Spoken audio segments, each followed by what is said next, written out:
Prokofiev and her cousin, the composer Alexander Cherepnin.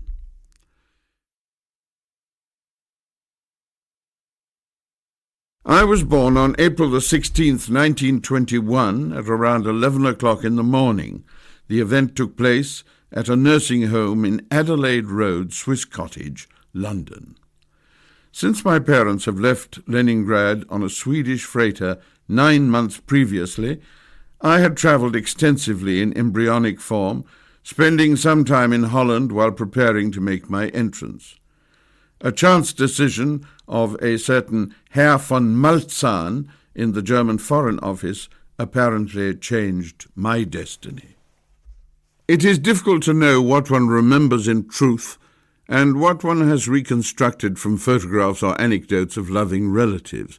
For instance, there's one event of which I have absolutely no recollection, but which I see in the mind's eye as clearly as though I had been an active rather than a passive participant, and that is my baptism.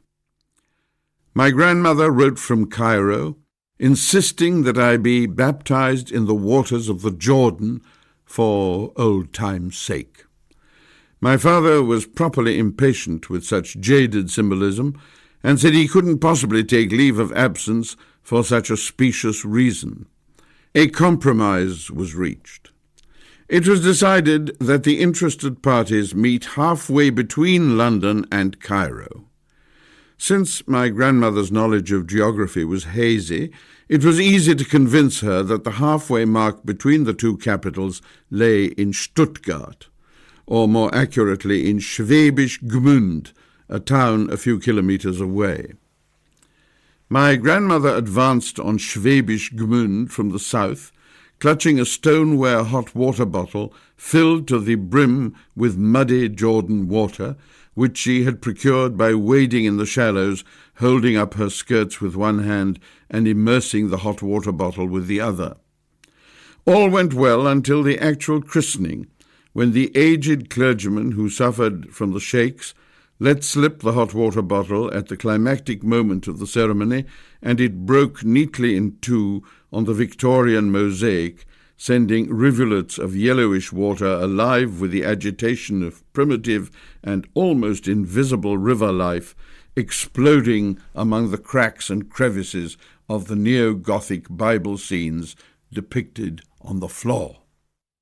Without as much as a flicker of anguish, the clergyman promptly substituted some sterile sanctified water for the Old Testament impurities, and named me Petrus Alexandrus to lend a classical tone to the proceedings, which was now lacking. I'm grateful not to have been born into a backward time where such an event might have been interpreted as a displeasure of some god or other, for I might easily have been sacrificed in a cowardly act of appeasement. In less atavistic surroundings back in London, I prospered, despite this early brush with Fata Morgana.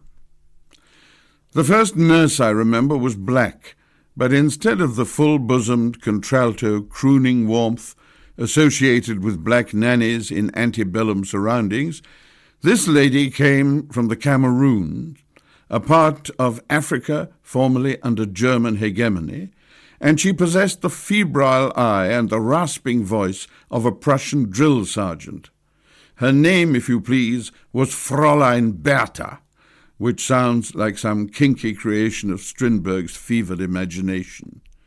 I spent most of my time standing in the corner with a wet diaper on my head, while she screamed and ranted in barrack square German. She was caught beating me mercilessly by my father, who fired her on the spot, which caused her to feel great bitterness about white overlordship. Her successor was Irish, a girl in her 20s who dressed like a woman in her 50s. She was all mildness of manner and hypocritical whispers and nursery jingles, but in spite of the prissy piety of her comportment, a habit she must have picked up in some convent, I spent just as much time in the corner as under Fräulein Bertha, and even more time with soggy underwear on my head. Whereas Fräulein Bertha didn't give a damn who knew of her education. To keep listening to this audiobook for free, click the link in the description. It will take you to a free Audible trial where you can listen to this and many other books for free for 30 days.